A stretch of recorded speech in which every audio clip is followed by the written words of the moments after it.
right now I feel like my company's called iMagnet Management, but our clients predominantly they want to work with Patrick Fransco, not iMagnet. That realistically we have a company, but most of our clients are coming to us word of mouth because they know me, and their assumption when they come to work with us is that they're going to be working with me, and we're at a point now where we've grown. You need to change that assumption. And that's why I assume that when you started, that same thing happened on a much larger scale. It didn't. They all came because of me, and the first conversation was, before we start this call, or before we start this meeting, you don't get me. Okay. You're hiring VaynerMedia. I'm here. I get getting my hands dirty. By the way, you want me? We can have that conversation. I'm gonna charge you a fuckload more. And it's not so much as the actual getting down and doing that work. I've hired people to do that. It's more that I think the access. They want to be able to call me and be like, Pat, I'm kind of unhappy about this and this, and it's like getting to the point now we have enough clients where I'm like, I could bury myself in 80 phone calls. Charge more for the access.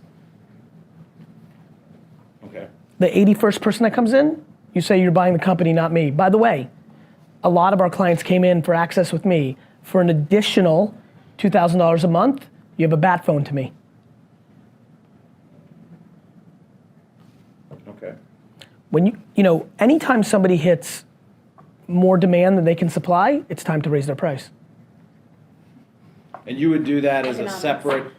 I keep shit super basic. Well, I mean, you would do that as a separate charge than, okay, here's what you're paying for us to do. That's one way I would do it. That's one way to do it. Okay. Puts a value on it, a premium value on it. Could evolve into a highly, highly profitable consulting business for you. You could end up, how much top line revenue you were doing? I mean, right now we have about 50 clients, and we'll probably do about. What you might realize, understood. What you might realize is you're actually saying business because you're giving away the most valuable thing away for free because you didn't merchandise it properly. Thanks.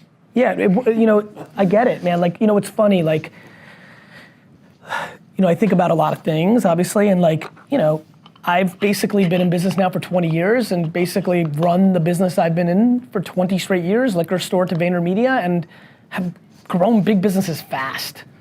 And it's because there are things I believe in.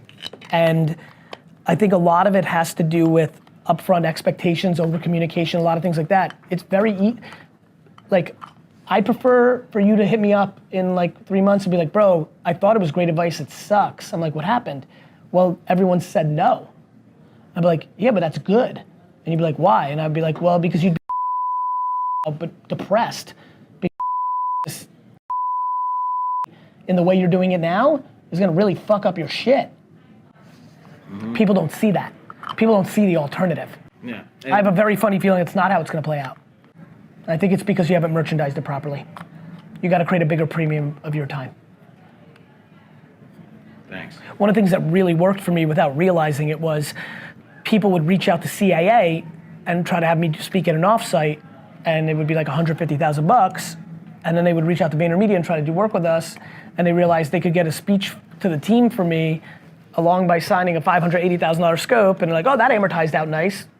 There was over time, they understood there was a value to that used to kind of come for free.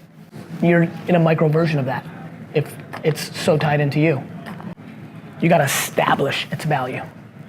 Every time I see a movie where like the mom tells the daughter like, you've gotta show that boy what you're worth, I'm always like, that's good fucking business advice.